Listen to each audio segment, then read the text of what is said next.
Welcome to Break Free and Trust, a redesign for living. Join me, Chris. And me, Jacqueline, for real conversations about life, death, and everything in between. Learn to connect with your intrinsic power to grow and heal, how to laugh at your own humanness and not take life too seriously. Through healthy conversations between the feminine and masculine, you learn how to harness the power of relationship and the mirror to befriend your shadow and to trust that any obstacle that gets in your way is there to help you grow. Together, working at a practical level, you'll learn to trust that everything that is happening is for you, your growth, and ultimate freedom. Our circumstances don't matter. It's only how we relate to them that does. Get ready to befriend the wisdom of your body and the power of your mind. Break Free and Trust starts now. And welcome to Break Free and Trust, a redesign for living. I am Chris. And I'm Jacqueline. And I'm going to start this episode off with a quote that goes with what we're going to be talking about. And it goes like this: one does not become enlightened by imagining figures of light, but by making the darkness conscious. And that's Carl Jung. And Jung is pointing at something most of us would rather avoid. The path doesn't run through the light we imagine. It runs through the dark we won't look at. And the darkness rarely announces itself as darkness. It shows up as a reaction that's far bigger than the moment it caused. I've been sitting with my own triggers lately, and instead of managing them or explaining them away, I got really curious and I followed one all the way down. And what I found waiting there wasn't a flaw or a defect, it was a guard. Something that has been standing watch over an old wound for a very long time and doing exactly the job it was built for. I even had a name. And once I was willing to give it one, it took it on. And then I did something that felt really uncomfortable at first, but it turned out to be one of the most intimate things I've done. I introduced it to Jacqueline. So today, the two of us want to go into this together. What is the trigger actually pointing at? And why is the reaction always bigger than the moment? Who are these protectors that show up for us? And what exactly are they guarding? Is a protector an enemy to be defeated or something to be met, named, and thanked? And what happens to a relationship when you introduce yours to the person you love? So all this and more in the next hour. And for live viewers, we'll take questions in the second half. So put their questions in the chat or call in at 1-800-930-2819. Thanks, Chris. So we're shifting gears a little bit on this call because we spent a lot of time focused on me and exploring those places where I get vulnerable and come to you. And this time, the experience was entirely different. And I remember you coming to me a few weeks ago and telling me that you had had a conversation that had really left you with wanting to have a discussion with me when I was ready, and that you had found something really important through that conversation that you wanted to share. And then we got on a plane and we had a little time together. Oh, yeah. And you introduced me to what you were just speaking about, which is the name of the guard that you had come to see. And as you said earlier, there was something incredibly intimate that showed up through that conversation, and an awareness on both of our parts that we had just touched something really important in terms of relationship. And so you decided to be maybe a little more vulnerable on this podcast and share some of what that was about for you.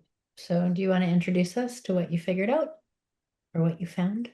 Yeah, I'm not sure I figured anything out, but yeah, what I was starting to discover. But I got laughing there because I'm recognizing that's a great strategy. If I want to talk to you something where you can't leave, I should wait till you get on a plane. Yeah. For listeners out there, great strategy.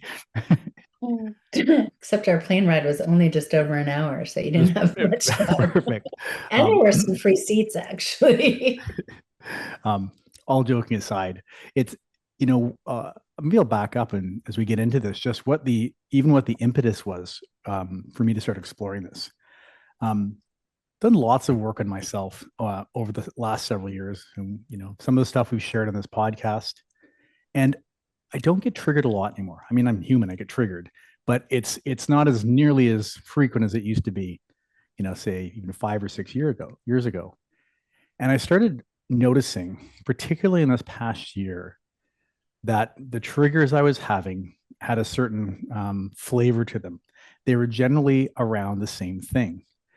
And the catalyst for me, my aha moment going, you know what, I actually want to look into this a little more, was I was reading this book recently called Resurrecting Jesus by Adyashanti. And in this book, one of the things he's talking, it's a metaphysical look at the teachings of Jesus, which I'm a big fan of. And I'd never read this author before. I found his stuff fascinating. But something he talked about in there was one of the things to understand about the Jesus story is nobody understood him, including like his disciples. He was just this guy that was constantly misunderstood. Um, I don't think I'm that character, and I only bring it up because that when I read that, that's when this light bulb went off my head. Oh, that's my trigger. My trigger is when I'm feeling not understood, particularly by people that I love and I care about, that I desperately want them to understand me. And I've sort of replayed the last sort of year in my mind and just thought of all these altercations I have where I was triggered and dysregulated. And yeah, it all had these roots of not being understood. I was trying to get something across or say something. I was feeling really misunderstood. And as a result, I would go into this sort of, dark mode, I'll call it for now. So I wanted to understand this a bit more. So I reached out to, the therapist I, Thank you for one sec, yeah, actually, please. before you keep going. So when you speak to this idea of going into this dark mode, what does that mean? That's a great question. So my triggered state, which I call dark mode sometimes, I first thing I notice is my breath gets shallower. I start to feel even more disassociated from my body. And then I take on a bunch of character traits, which are I tend to get a little bit mean. I tend to get a little bit short. I tend to get a little patronizing and a little bit cold. And part of me just wants to get out of there. And so I'm using all these things as a way to sort of end the conversation and move on. So that's my dark mode. Okay. Great question. And Thanks. so I reached out to my therapist and said, hey, listen, I want to explore this thing, but I want to explore it in a different way. It's like, I know the origin of this thing. I've explored that to death. I've looked at the origin stories of these various, trauma, for lack of a better word, I had. I don't want to go back there and explore this thing. I want to come at this a different way because I want to understand, why is this one still showing up? The other ones seem to have faded away. The other ones that have come from these origin stories don't really show up in the same way, but this one just seems to be so acute. I want to come at this a different way. And when you say this one, you're talking about this wound of feeling misunderstood. Yes? Yeah, whatever's behind that that's leading to this is the one that keeps persisting, even though I can point at it and say, well, I can really see where that came from. I can really see in my childhood where that shows up. I can name a number of events. I can play it over, but why does it keep showing up? And she had this idea of, let's come at it a different way. Let's think of it differently. Let's think of this as it's a guard or protector that's showing up. Can you describe it? And much in the same way I described it now, it's like I described it in terms of, well, okay, well, it's cold, it's patronizing, it's controlling, it's a little bit mean. Okay, well, let's give it a name. Like, what does it sound like? Is it like is it the analyst? Is it the hero? Is it the sacrifice of the lawyer? And boom, yep, the lawyer. That's exactly what it is. It wants to prosecute the case. It wants to win. It wants to have its case heard, and it wants the case to shut and move on with the victory. That's exactly what's showing up, and it's so the opposite of the character I want to play and who I want to be. I don't want to be that character, but that's the character that's showing up. And so and then within this further conversation about, she recommended, what would it be like to introduce this protector to Jacqueline? And that's where we ended up, on a plane, meeting the lawyer. So I think I want to take us a step back, because the lawyer you refer to it as a guard or a protector, is managing something. Yeah. Right? Mm-hmm. So that character, for lack of a better word, shows up to manage something that's pretty deep, which for you, as you described it, was a wound of feeling not understood. Yes. Yes. And so it serves the purpose of protecting that or guarding that emotion from actually being exposed, both to you and to those around you, right? Correct. And so knowing that I knew the wound, why was introducing me to the lawyer so important? I'm not sure I use the word important. I wasn't sure. It was a suggestion. Where I could see it as being potentially helpful is the way I introduced it in this sense. Hey, I'm coming to terms with this thing. I've named this thing, and when it shows up, I'm asking your help to identify it with me, so we can name it together. We can see it together, and within that, maybe we can co-create the management of this protector between the two of us. Not just me on my own trying to do it on myself, but can we both work together to help me manage this protector in a way that works better for me and for our relationship. So you took that way further than I expected you to. Right. You're catching me off guard a little bit now.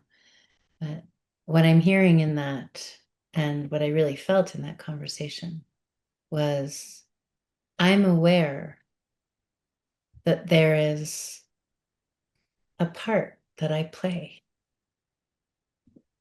when a really big trigger shows up for me.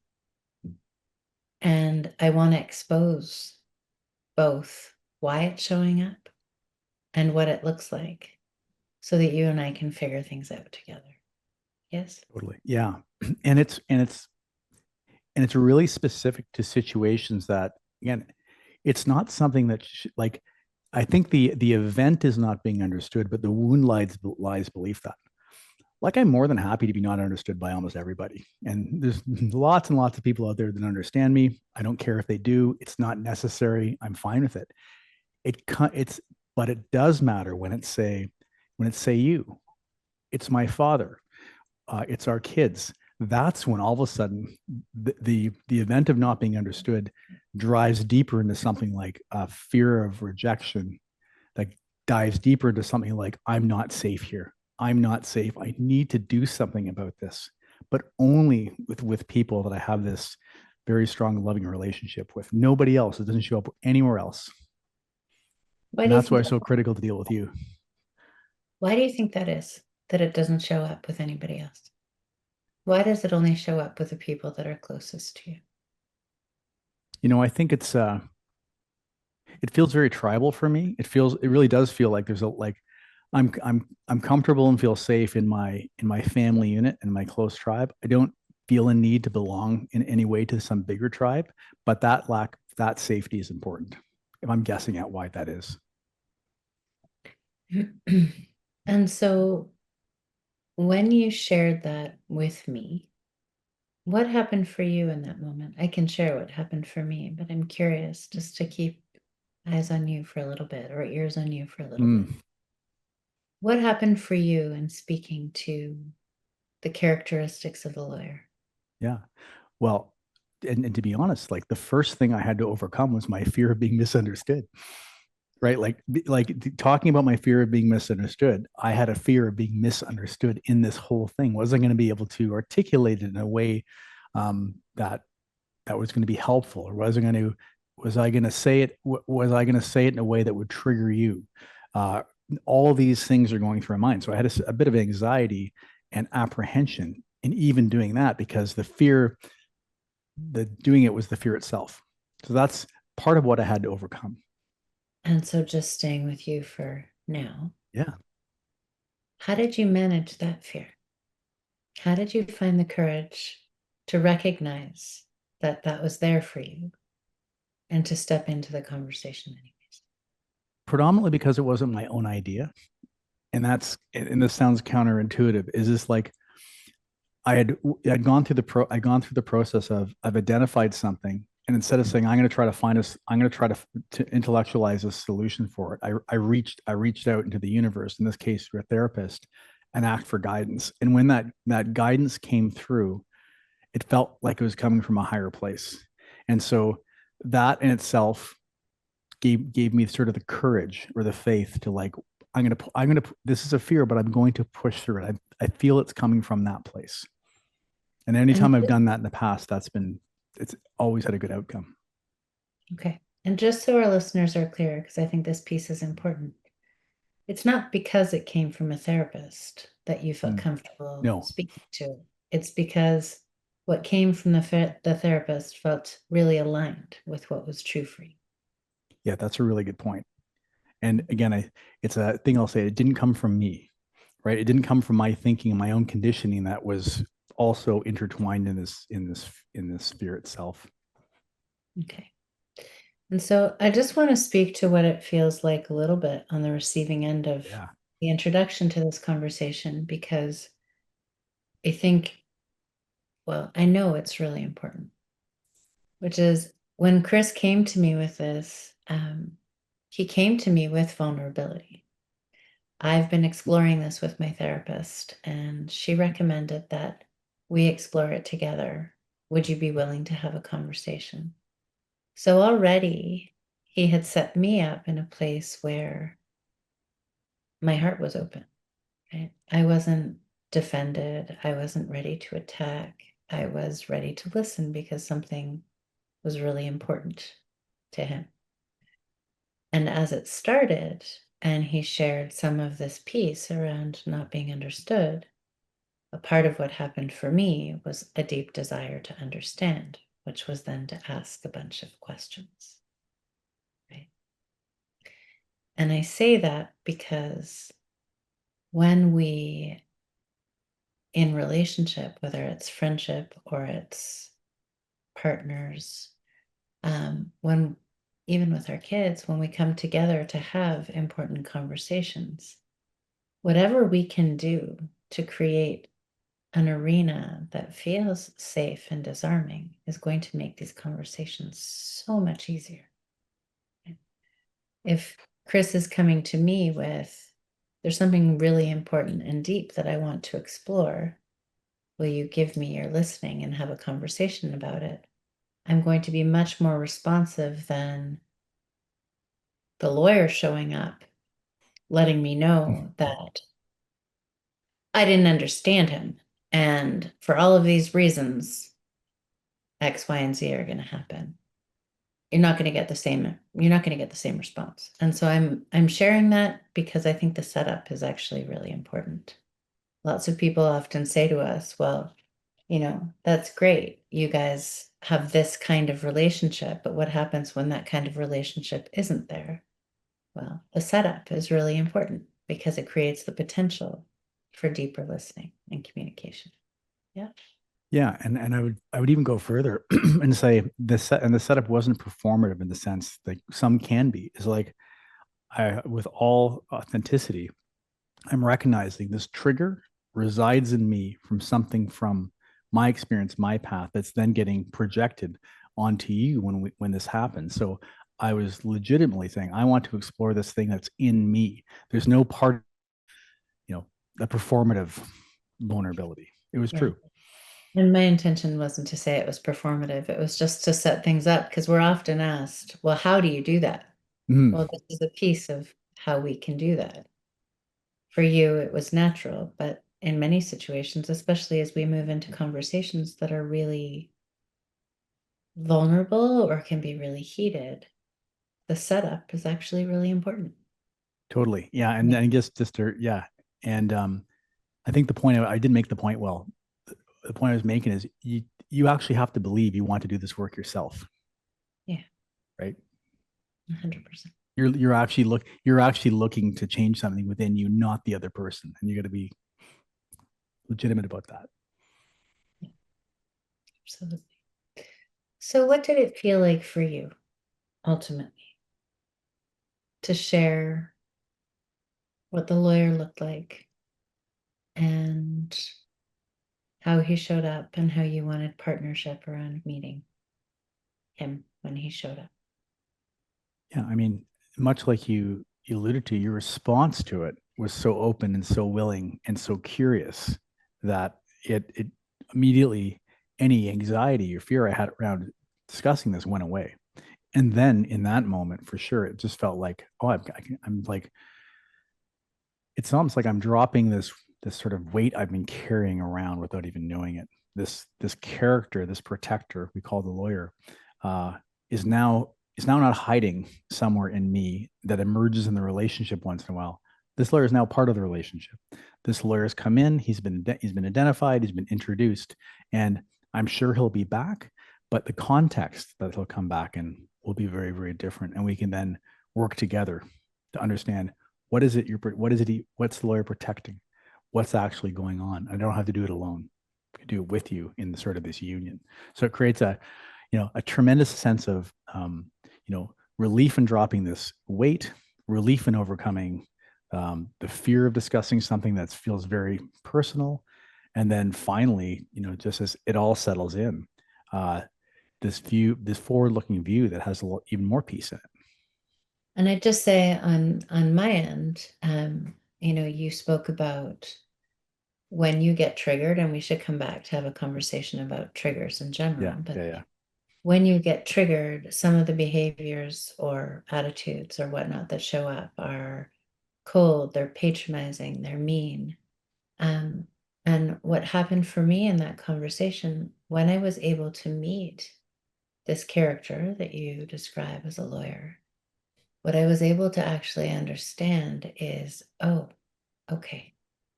So when these qualities start to show up, they're showing up to protect a place that feels very vulnerable. And if I can actually hear that the lawyer is showing up, then I know that my husband is feeling really vulnerable. And rather than react to the lawyer, I can respond to the part that feels rejected or misunderstood and engage with that part so that the lawyer can quiet. And that's, in terms of relationship dynamics, that's huge. Mm-hmm. Because that means that my protector doesn't have to wake up and start reacting to yours, but I can actually stay in a place that's centered in my heart and meet you from that space. Yeah, and you asked me a great question as we were going through this. What is it you would like from me in those moments? And I had to sit with it for a while. And then it came to me. Um, I'd like you to, and give you permission to ask me in those moments, Chris, are you feeling misunderstood right now? And that becomes a, we've an agreed upon, discourse or phrase that can de-escalate the situation. Because in the moments it's happening, I don't know what's happening. But by pointing it out, I can say, oh, maybe that's what's going on here. And it just changes the trajectory of everything. It lowers the temperature. Okay, so do you want to go back a little bit and speak a little bit about triggers and protectors in general? Yeah. I Yeah. lead you. You want to take us off? I'll lead you to a little bit here. So, how would you describe a trigger? What is a trigger? A trigger is something that sets off my nervous system. So I would say that a trigger can be, it depends actually. It can be if I've slept well, I've eaten well, and I'm feeling good. Somebody dropping a glass of orange juice on my lap, I might laugh at. Hmm. If I haven't done those things, a glass of orange juice dropping on my lap could be a trigger. And I say it like that because a trigger itself, by definition, is something that sets our nervous system off. But the trigger may vary depending on where our nervous system actually sits in any given moment. So if I'm not feeling well, or I haven't slept well, or I'm struggling with something, I'm going to be more easily triggered into a state of arousal than I would be if I had slept well and I'd been taking care of myself. Things will just sort of roll off my back.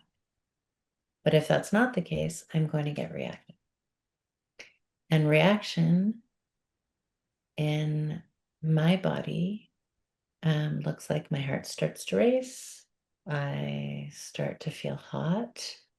I feel like I have to defend myself, or I can move into attack. Sometimes I move into wanting to shut off the world and totally be by myself. I know that my most natural response to getting triggered is to put up a nice big wall Hmm. in my heart. What does getting triggered look like for you? Before we go Outside of, there, no, before okay, we go there, I want to ask you. That was really interesting. You mentioned the sort of the nervous system aspect of the trigger, and so in certain states of the nervous system, the triggers are more easily, well, activated or triggered. Take me to a place where you've got enough sleep, you're fully fed, everything you've meditated and whatnot, and then you're triggered. What's Is there a different depth of trigger that we're talking about? It sounds like there's a sort of higher level superficial trigger. Can there be something deeper? sure. And I mean, I think that what you're guiding me to is to that place where something that doesn't want to be exposed gets exposed. So when you speak to that, I would say, yeah, if something happens that elicits shame, feelings of rejection, feelings of grief, deep loneliness, questions of my own self-worth, deep fear, the response is going to be entirely different. And what's going to happen, in my experience, is that all the protectors and guards that have shown up to protect me first from experiencing emotions that were too hard for me to experience are going to rally, and they're going to surround that feeling with as much of their energy as they can Mm-hmm. to protect me from having to feel that shame. Let's just say, as an example. And so, what will happen is my response will be to project outward so that what I'm hiding inside doesn't have to be felt first by me and then seen by anyone around. Yeah, That and answer it's your yeah, question? it does, and it sounds like it just sounds like things that are coming from your past and your experience are the things that are being triggered in Yeah. one way or another. Yeah. Yeah. Yeah. So I think that when our wounds get triggered, an entirely different level of trigger shows up. Mm. But both of them are triggering our nervous systems, and they're triggering our nervous systems into a level of arousal, which, when those things get triggered, can move into a level of hyperarousal, which has us behave and do things in ways that are really out of alignment with who we want to be. And I think it's time for us to take a break. So, how about we come back to that after the break? That sounds good. See you in a minute. Let your dreams and not your doubts drive your decisions. Often, like 99.9% of the time, it will require you to stretch yourself into unknown territory. But that, my friend, is how you grow. You are making decisions all day long.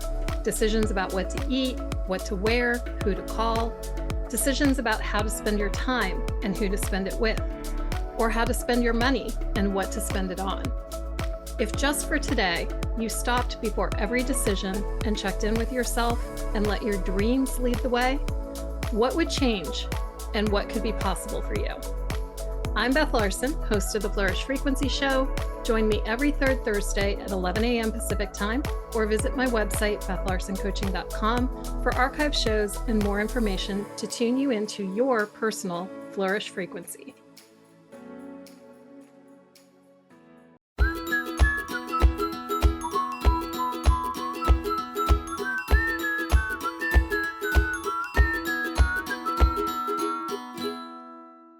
And we are back. Before the break, we were just starting to dive into triggers a little bit and talked about, all triggers ultimately, I'm going to paraphrase, are, it's our nervous system being activated.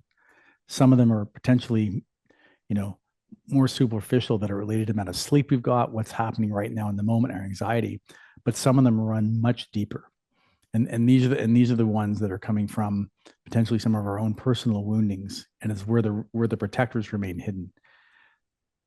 If I take us there, Jacqueline, what are some kind of the wounding that leads to triggers and protectors? What do we mean by that? Well, I think, and we might be seeing this differently, but I think that the wounding itself is the trigger. So something triggers that wound into our awareness. I think I'd describe it this way. We have the big S self, how we identify ourselves when we're at our best and we're calm and we're curious and we're present, and many other qualities.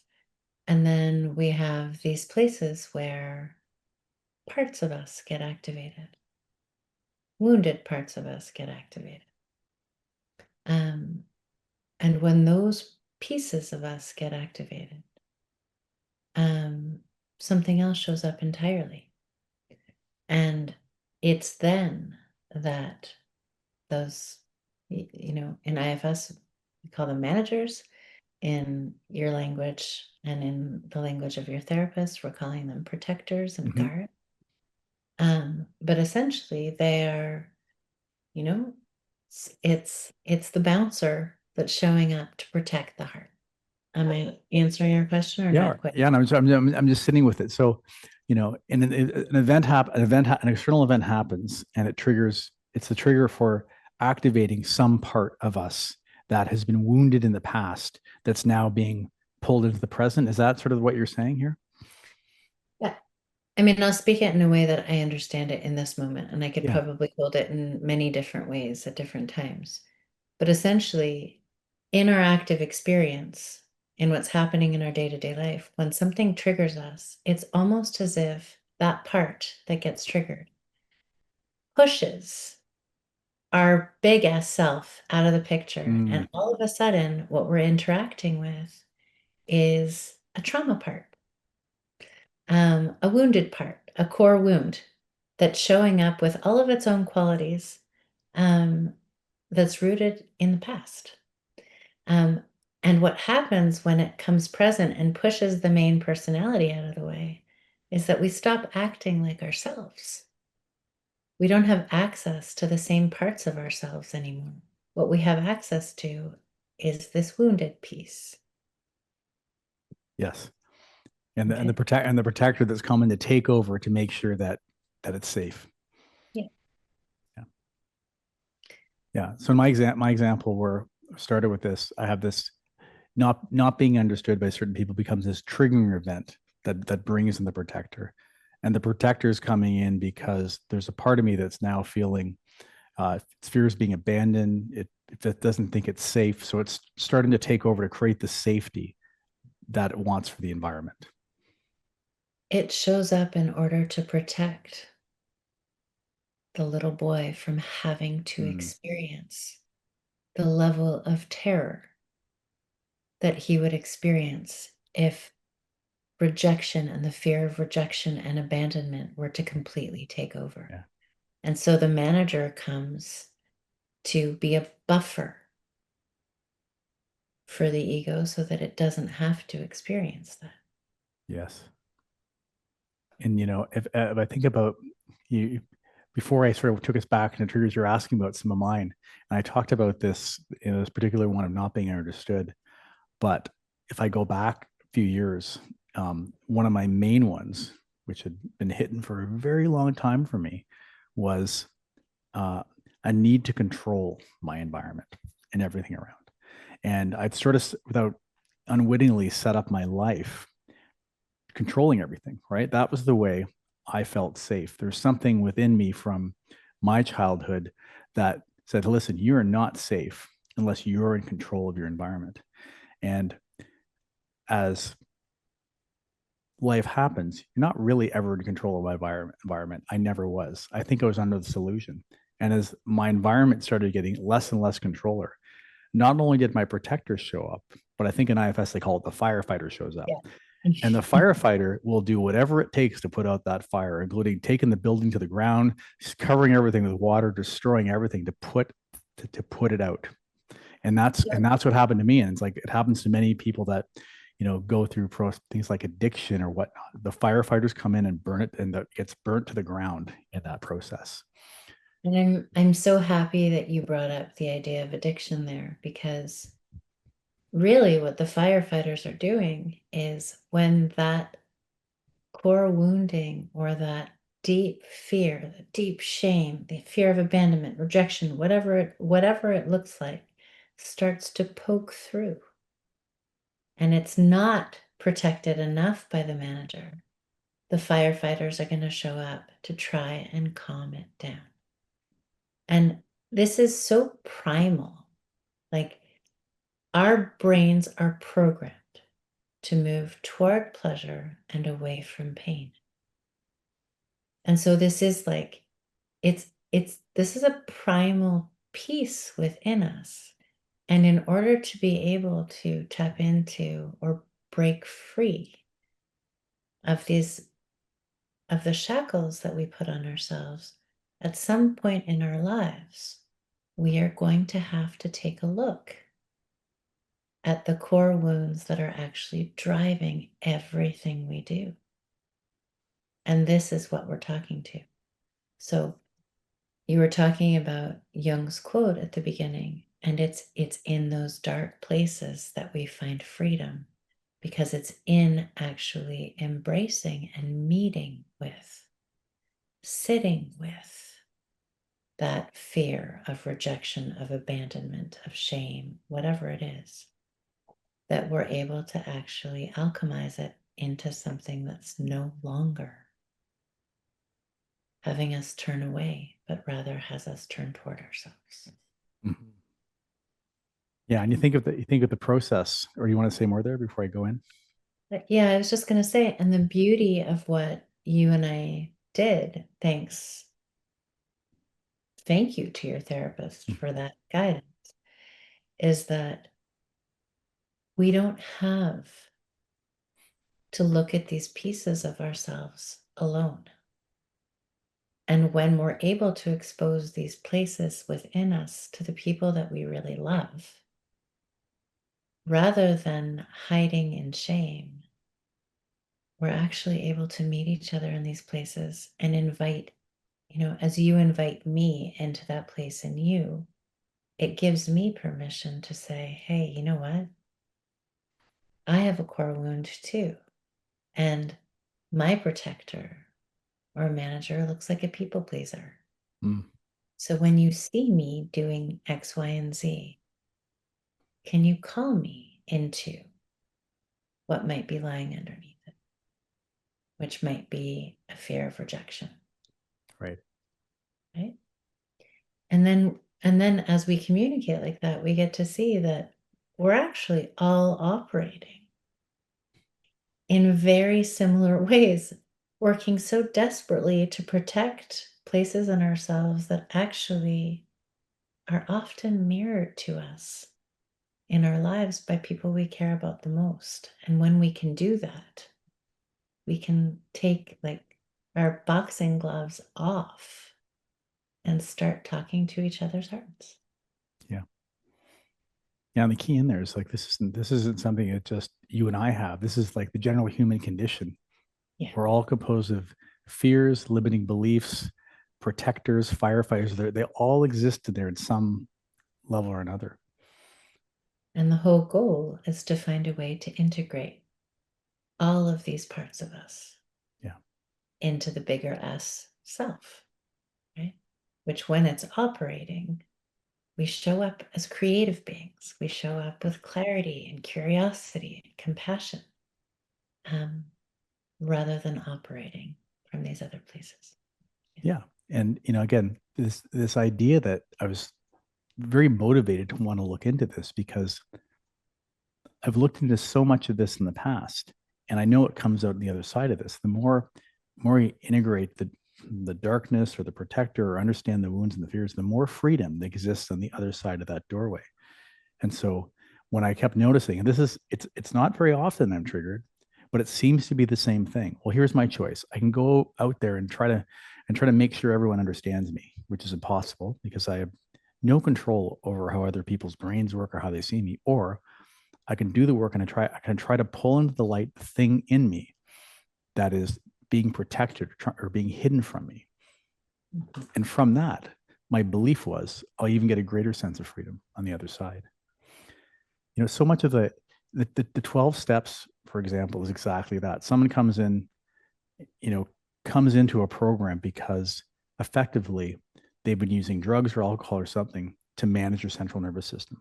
They have taken that on as their protector. I can't, these feelings are overwhelming for me. I can't handle it. So I'm going to numb them out with all these various things. And then you come into sobriety and they're all gone. That's not part of the program anymore. No drugs, no alcohol, no other coping mechanisms.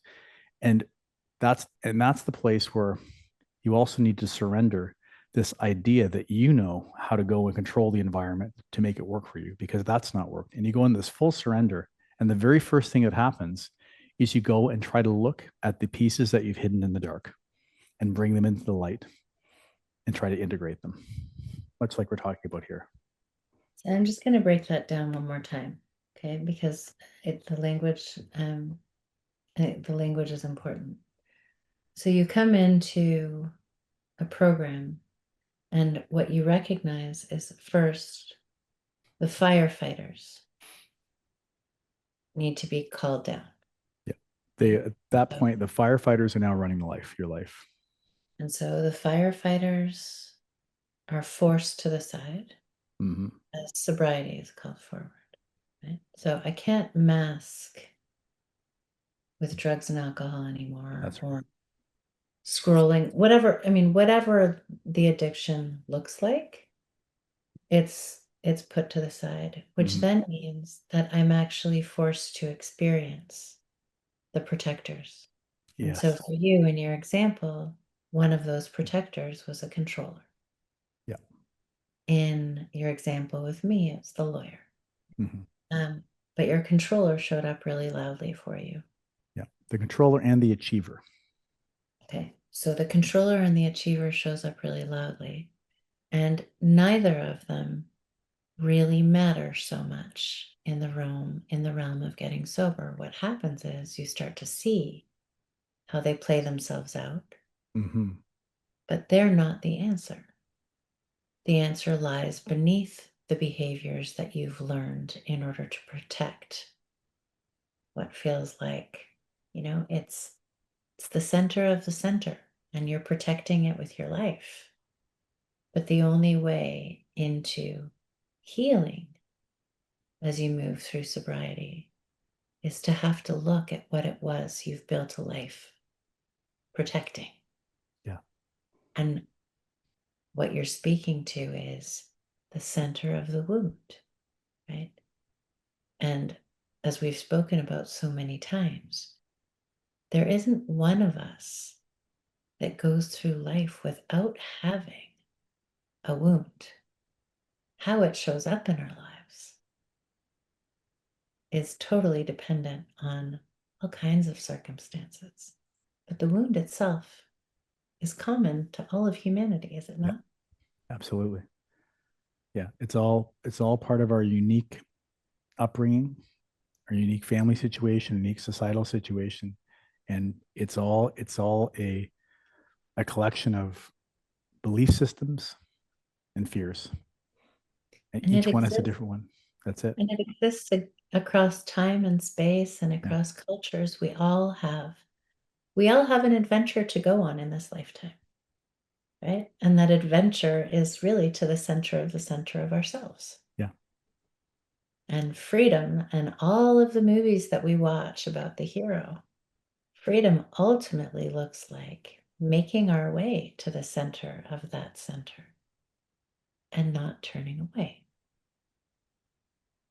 Yeah, and as Jung quotes says again, one does not become enlightened by imagining figures of light. It's all about love and light, but by making the darkness conscious. And if you can journey to that center, again, it's not about identifying, here's the light there. It's like, I need to pull this darkness. I want to pull this darkness into the light. I want to see what the hidden and rejected parts of me, what they are, what they've been doing, and how I've been playing a part in my life. I want to make them conscious, because if I don't, I'll call them fate, and it's not fate. It's the belief system that we have the key to unlock if we're going to pull them into the light. So it's interesting, I just thought of something and I had never thought of this before. Is it's not actually that these places inside of us are dark. It's No. that we pushed them into the Yeah. darkness to Yes. not look at them. But they're no more light or less, like they're no less light than all the rest of us. They're just the parts of us that we have relegated to the shadows.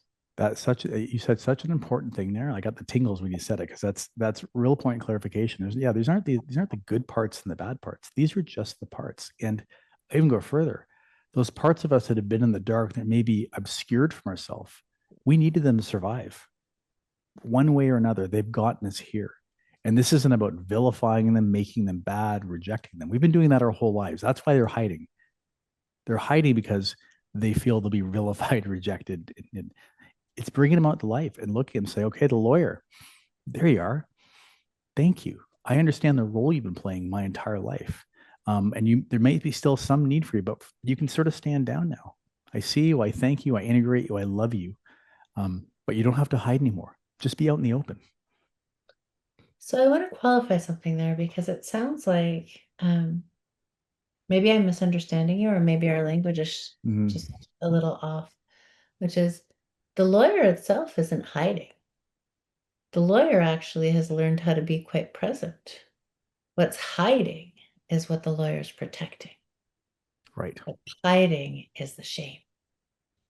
What's hiding is a little boy or a little girl who feels like if they actually show themselves with all of their vulnerability, they're just going to be rejected. And so it's those places. The lawyer's been protecting that. And it's those places that need to be exposed into the light. And when they do, the lawyer can stand down, because the lawyer no longer needs to show up to protect that peace anymore. Yeah, and I think it might be a little bit of both. And absolutely, the wounding and the fears are hidden. I would call the lawyer like an in between. Until I went through this exercise, if you ask me, is there a lawyer that shows up? I'd be like, no, I don't even realize I'm out of character yet. I've hidden that from I look for it and said, oh yeah, it's like I'm Dr. Jekyll and Mr. Hyde in these situations. Now I see it. Now I see it. Now I can befriend it. But until that point, until I've been looking for it and open to it, I don't see it. Yep, I gotcha. Yeah. You're right. It is both. And so, yes, I got it.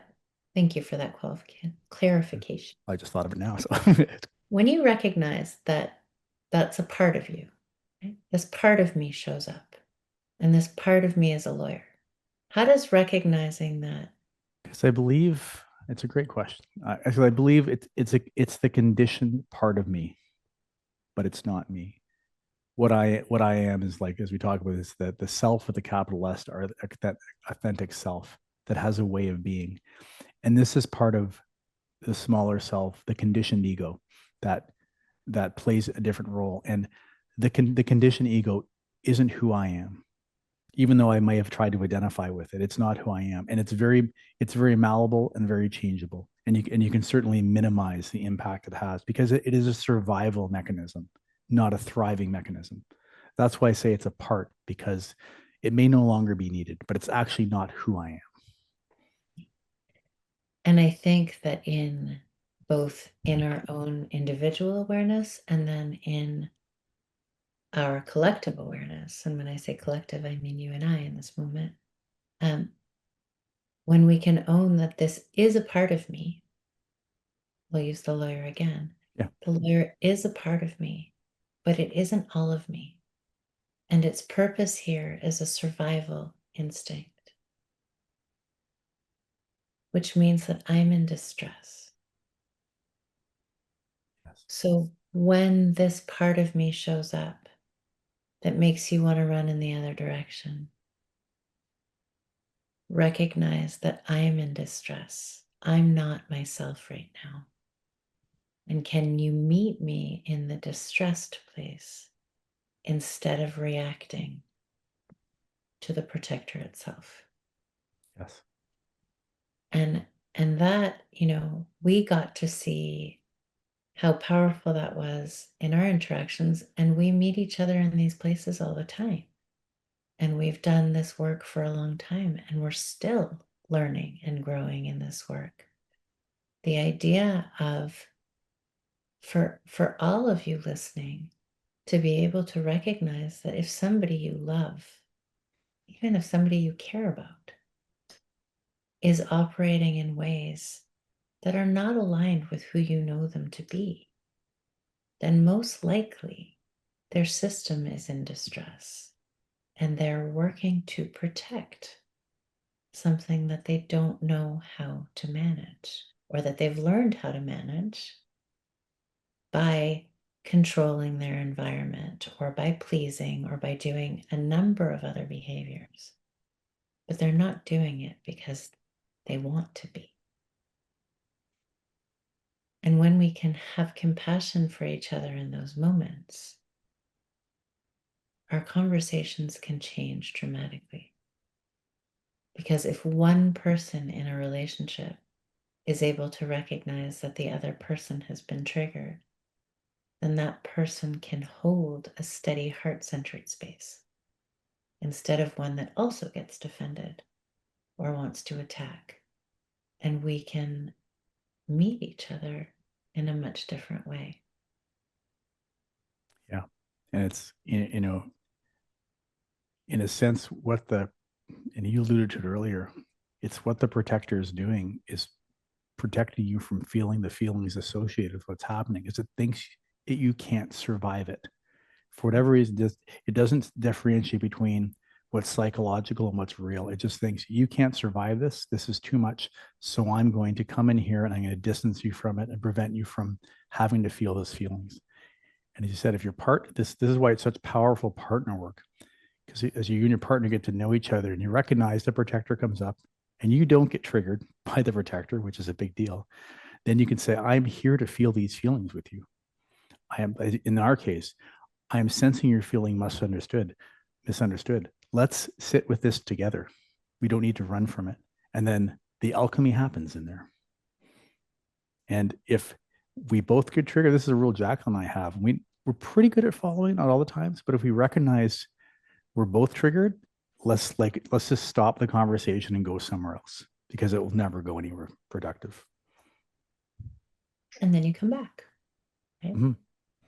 But so just recognizing, just as an example before we end today,